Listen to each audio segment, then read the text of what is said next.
আমার হুজুর গৌসে পাকের নাতি হচ্ছে হযরতে সৈয়দ আব্দুল কুদ্দুস শাহ মখদুম রূপস রহমতুল্লাহি আলাইহি, যিনি রাজশাহীতে শুয়ে আছেন। জুড়ে বলি আজকে জুমার আলোচনায় আমরা আমাদের বাংলাদেশের ইতিহাস সম্পর্কে আংশিক ইনশাআল্লাহ জানব। আমরা জানি এই বাংলাদেশে পূর্ব থেকে ইসলাম ছিল না, ওলি আল্লাহরা ইসলাম এনেছেন। অসংখ্য ওলি আল্লাহরা এই বাংলার জমিনে কদম রেখেছেন। এমন তিনজন আল্লাহর ওলি সম্পর্কে আমরা জানবো ইনশাআল্লাহ। আল্লাহর কাছে দোয়া করি আল্লাহ তাআলা আমাদেরকে ওয়াফাদার মুসলমান হিসাবে কবুল করুন, বেওয়াফা নয়। ওলি আল্লাহরা ইসলাম এনেছেন, ওলি আল্লাহদেরকে মানতে হবে, এটাই হচ্ছে ওয়াফাদারিত্ব। কথা বলেন ঠিক কিনা? হযরতে সৈয়দ আব্দুল কুদ্দুস রহমতুল্লাহি আলাইহি, যিনাকে আমরা চিনি হযরতে শাহ মখদুম রূপস রহমতুল্লাহি আলাইহি হিসেবে, যিনি শুয়ে আছেন আমাদের এই বাংলাদেশের রাজশাহীতে। জোরে বলি সুবহানাল্লাহ।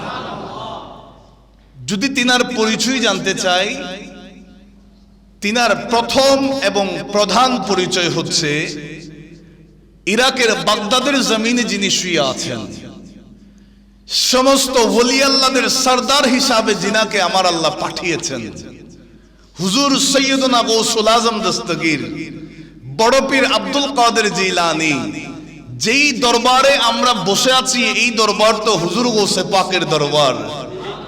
আমার হুজুর গৌসে পাকের নাতি হচ্ছে হযরতে সৈয়দ আব্দুল কুদ্দুস শাহ মখদুম রূপস রহমতুল্লাহি আলাইহি, যিনি রাজশাহীতে শুয়ে আছেন। জুড়ে বলি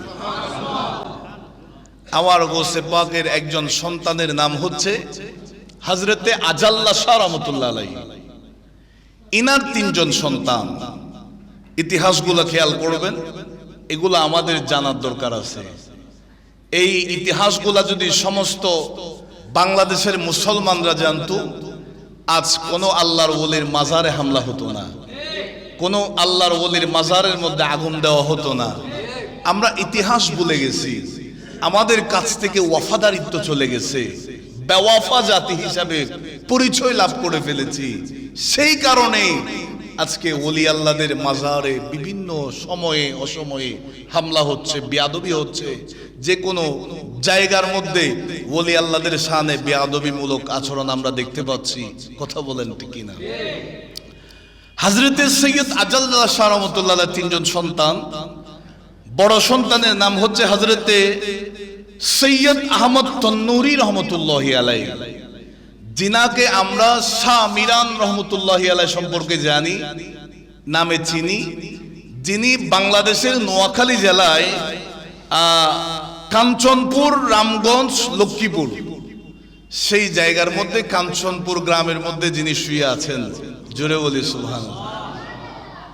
লক্ষ্মীপুরের রামগঞ্জ থানার কাঞ্চনপুর গ্রামে শুয়ে আছেন হযরতে শাহ মিরান রহমতুল্লাহি আলাইহি। জোরে বলি সুবহানাল্লাহ। হযরতে সৈয়দ আজাল্লা শাহর মেজ সন্তান যিনি হযরতে সৈয়দ আব্দুল কুদ্দুস শাহ মখদুম রূপস রহমতুল্লাহ আলাইহি, যিনি রাজশাহীতে শুয়ে আছেন। তিনার আরেকজন সন্তান আছেন, ছোট সন্তান হযরতে সৈয়দ মুনির আহমদ রহমতুল্লাহ আলাইহি। জোরে বলি সুবহানাল্লাহ। সে সময়ে রাজশাহীর বর্তমান দরগাপাড়া যে জায়গায় শুয়ে আছেন হুজুর শাহ মখদুম রূপস রহমতুল্লাহ আলাইহি, সেখানে যে রাজা ছিল, সেই রাজা মুসলমানদের উপর অত্যাচার, নিপীড়ন, নির্যাতন চালাচ্ছে। ইসলামের প্রচার প্রসারের লক্ষ্যে বাগদাদ থেকে যাকে পাঠানো হয়েছে হযরতে তুরকান শহীদ রহমতুল্লাহ আলাইহি, জিনার মাজার শাহ মখদুম রূপসের পিছনে ইনার মাজার আছে। জোরে বলি সুবহানাল্লাহ। হযরতে তুরকান শহীদ রহমতুল্লাহ আলাইহি, সে সময়ে দুইজন দেওরাজা ছিল যারা হযরতে তুরকান শহীদের সাথে যুদ্ধ করেছে। দেওরাজারা সৈন্য সেনা পাঠিয়েছে তুরকান শহীদের কাছে, তুরকান শহীদকে আমরা ডেকে পাঠিয়েছি বলো। আল্লাহর ওলি হযরতে সৈয়দ তুরকান শহীদ রহমতুল্লাহ আলাইহি বলেন, রাজার তো আমার প্রয়োজন নাই, তাদের যেহেতু প্রয়োজন তাদেরকে আসতে বলতে। তখন আরো বিশাল এক বাহিনী পাঠিয়েছে হযরতে তুরকান শহীদ রহমতুল্লাহ আলাইহিকে নেওয়ার জন্য। আমার বাবারা ভাইয়েরা, তিনি যেই জায়গার মধ্যে বসে আছেন সেখান থেকে চুল পরিমাণও হাজারো হাজারো সৈন্য সেনারা বিন্দু পরিমাণ সরাতে পারেন নাই। চিৎকার দিয়ে বলি সুবহানাল্লাহ। শেষ পর্যায়ে এই দেওরাজারা বিশাল এক বহর নিয়ে বিভিন্ন কলা কৌশলে হযরতে তুরকান শহীদ রহমতুল্লাহ আলাইহিকে সেখানেই শহীদ করেছেন। সকলে বলি ইন্না লিল্লাহি ওয়া ইন্না ইলাইহি রাজিউন। তুরকান শহীদের সেই ইন্তেকালের শহীদের খবর শুনে, শাহাদাতের খবর যখন শুনলেন, হযরতে শাহ মিরান রহমতুল্লাহ আলাইহি এবং তিনার মেজো ভাই হযরতে সৈয়দ আব্দুল কুদ্দুস শাহ মখদুম রূপস রহমতুল্লাহ আলাইহি দুজনেই বাগদাদ থেকে এই বাংলার জমিনে আগমন করেছেন।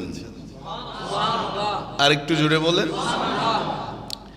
তিনারা আগমন করলেন 685 হিজরিতে। 685 হিজরিতে দুজনে আগমন করলেন। হযরতে শাহ মিরান রহমতুল্লাহ আলাইহি নোয়াখালীর সেই লক্ষ্মীপুরের কাঞ্চনপুরে অবস্থান করেছেন, সেখানে ইসলামের প্রচার প্রসার করেছেন। হযরতে শাহ মখদুম রূপস রহমতুল্লাহ আলাইহি যিনি প্রথমে নোয়াখালীর শ্যামপুরে অবস্থান করেছেন। যখন তুরকান শহীদের শাহাদতের খবর শুনলেন, তিনি কুমিরের পিঠে চড়ে, সুবহানাল্লাহ বলেন, কুমিরের পিঠে আরোহণ করে সোজা চলে গেলেন সেই রাজশাহীতে, বর্তমানে দারোগাপাড়া, সে সময়ে রামপুর বোয়ালিয়ার উদ্দেশ্যে তিনি এখান থেকে রওনা হয়েছেন। বলেন না আল্লাহু আকবার। হযরতে শাহ মখদুম রূপস রহমতুল্লাহ আলাইহি এখানে শ্যামপুরে তিনার একজন খলিফা হযরতে সৈয়দ জকিম উদ্দিন হুসেনি রহমতুল্লাহ আলাইহিকে দায়িত্ব দিয়েছেন এখানকার। তুমি এখানে দায়িত্ব পালন করো, ওখানে দেওরাজারা মুসলমানদের উপর অত্যাচার নির্যাতন নিপীড়ন চালাচ্ছে, আমি সেখানে যাব, এই দেওরাজাদেরকে আমি সেখানে নাস্তানাবুদ করে ইসলামের পতাকাকে আমি উড্ডীন করব। বলেন না আল্লাহু আকবার। হযরতে শাহ মখদুম রূপস রহমতুল্লাহ আলাইহি তিনি অবস্থান করলেন। মনোযোগ। তিনার কাছে সে সময়ে দেওরাজারা বলি দিত, যে কোনো বিষয়ে যে কোনো সময়ে তারা বলি দিত নিখুঁত কোন সন্তানকে। একজন নাপিতের 3 জন সন্তান ছিল। স্টাডি করে পেলাম ইতিহাসের কিতাব। ওই নাপিতের 2 জন সন্তানকে দেওরাজারা বলি দিয়ে দিছে। নাউজুবিল্লাহ বলেন। আরেকটা সন্তান আছে। নাপিত বড় আফসোস, আমার 3 জন সন্তানকে 2 জনকে বলি দিয়ে দিছে দেওরাজা। খবর পাঠিয়েছে আরেকটা সন্তান যেটা আছে তাকেও নাকি বলি দিতে হবে। ওই নাপিত খবর পেয়েছে এখানে একজন দরবেশের আগমন হয়েছে। সেই নাপিত তার পরিবারকে নিয়ে হযরতে শাহ মখদুম রূপসের কদমের মধ্যে হাজির হয়ে গেল। আমার বাবারা ভাইয়ারা, ওলি আল্লাহদের কদমে শুধু মুসলমান আছে তা নয়, যে কোন ধর্মের অনুসারী আল্লাহর ওলিদের কদমের মধ্যে আসে, যে মুসিবতে পড়ুক, যে কোনো বিপদে আপদে আমার বাবারা ভাইয়েরা ওলি আল্লাহদের আশ্রয় নেয়। এই নাপিত যখন হযরতে বাবা শাহ মখদুম রূপসের কদমে আসলো, হুজুর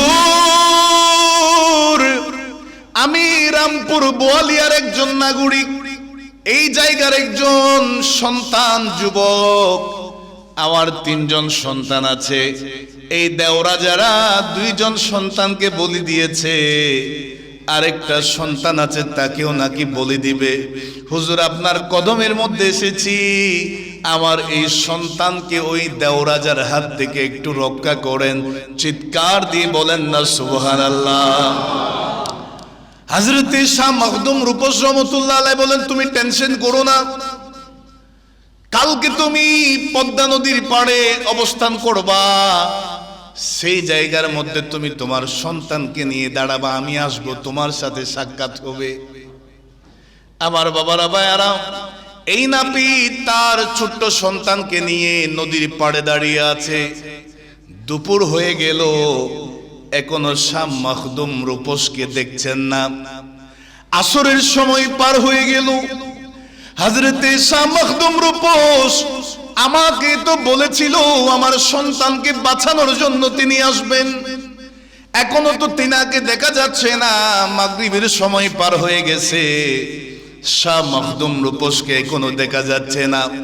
আমার বাবারা ভাইয়ারা, সন্ধ্যা পার হয়ে যাওয়ার পরে ওই নাপিত মনে মনে খেয়াল করেছে, আগামীকাল সকালে এই দেওরাজা আমার ছোট্ট সন্তানকে বলে দিয়ে দিবে, তার গলার উপরে ছুরি চালাবে। এই দৃশ্য আমি দেখে সহ্য করতে পারবো না, তার চাইতে এই নদীতে আমরা সবাই জান দিয়ে দিব, আত্মহত্যা করে ফেলবো। এই মনে মনে এই এরাদাটা করে সন্তানকে নিয়ে যখন এই নাপিত নদীর মধ্যে একটু করে করে নামছে, হাঁটু সম পরিমাণ যখন নেমে গেছে, কে যেন দূর থেকে ডাক দিচ্ছে, ও নাপিত ভয় করো না, ভয় করো না, আমি শাহ মখদুম রূপস তোমার সন্তানকে বাঁচানোর জন্য চলে এসেছি। ওই নাপিত বলে আমি আশ্চর্য হয়ে গেলাম, কে যেন বলছে ভয় করো না, ভয় করো না, তোমার কোনো ভয় নাই। আমি দেখতে পাইলাম বিশাল আকৃতির একটা কুমির, কুমিরের উপরে গতকাল যেই দরবেশের কাছে আমি গিয়েছিলাম, হযরতে সৈয়দ আব্দুল কুদ্দুস শাহ মখদুম রূপস রহমাতুল্লাহ আলাইহি ওই কুমিরের পিঠের মধ্যে দাঁড়িয়ে আছে। বলেন না আল্লাহু আকবার। ওলি আল্লাহদের কুমিরও অনুগত হয়ে যায়, সুবহানাল্লাহ। এই নাপিত এসেছে, সেখানে শাহ মখদুম রূপসের আগমন হলো। ওই সন্তানের, যেই সন্তানকে আগামীকাল বলি দেওয়া হবে, তার গলার মধ্যে এভাবে হাত বোলাই দিলেন। সকালবেলা, যাও তোমরা দেওরাজের কাছে যাও, আমি বলে দিলাম তোমার সন্তানের কিছু করতে পারবে না। সকালে সেই নাপিত যেই জায়গায় বলি দেওয়া হবে সেই জায়গায় গেল, সন্তানকে দেখা গেছে এই সন্তান একেবারে নিখুঁত, কোনো স্পট নাই, তাকে শোয়ানো হলো, এখনই বলি দিবে।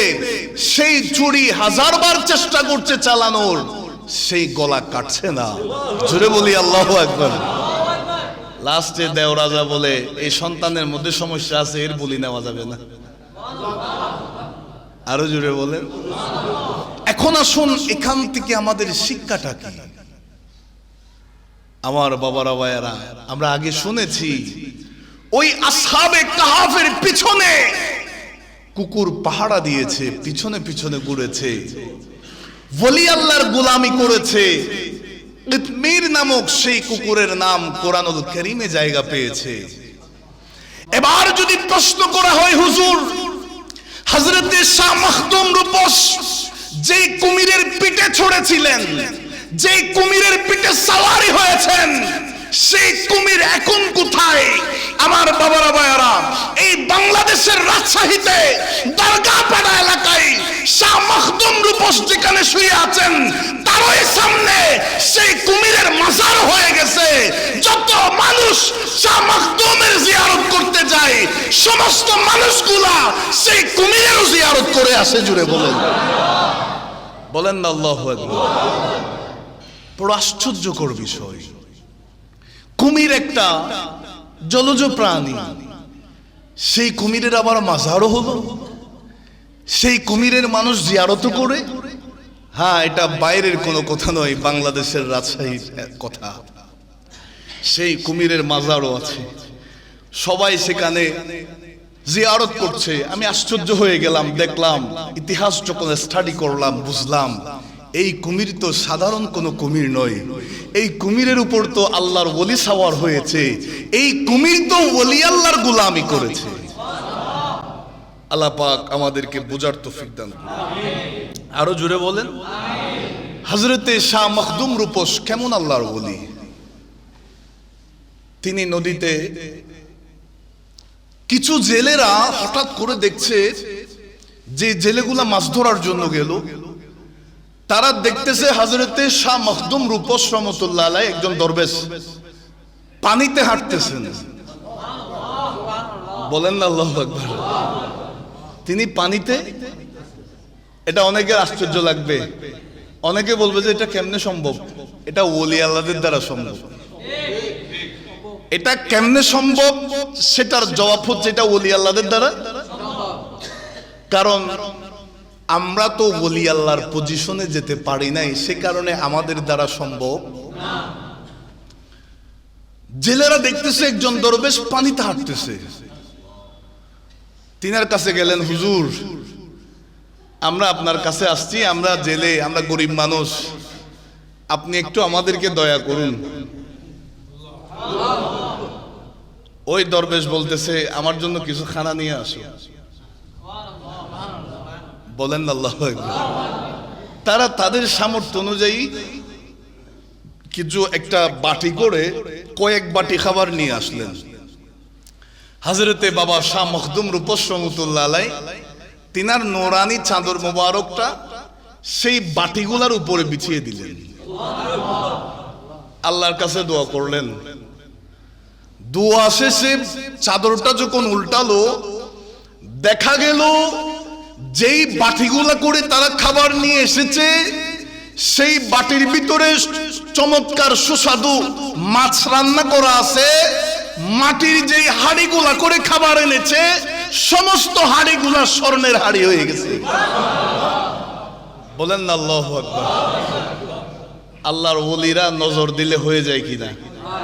এই পাওয়ার, এই ক্ষমতা ওলি আল্লাহদেরকে দিয়েছেন কি? হযরতে সৈয়দ আব্দুল কুদ্দুস শাহ মখদুম রূপস রহমাতুল্লাহি আলাইহি যিনি দুনিয়াতে আগমন করেছেন, যিনার আগমন হয়েছে 615 হিজরি রজব মাসের 2 তারিখ, বাগদাদে যিনার আগমন, আবার 731 হিজরি 27 রজব, আগামী যে মাসটা আসছে রজব মাসের 27 তারিখ, তিনি এই বাংলাদেশের রাজশাহীতে সেখানে ইন্তেকাল করেছেন। তিনার মাজারে পাক সেখানে আছে, তিনি শাহিদ আছেন। জোরে বলি সুবহানাল্লাহ। ইন্তেকালের আগে একটা নিউজ দিয়েছেন যে আমার জায়গায় এই অবস্থান হাল ধরার জন্য আমার একজন বাগ্নে আসতেছে, যিনার নাম হচ্ছে হযরতে সৈয়দ শাহনূর রহমতুল্লাহি আলাইহি।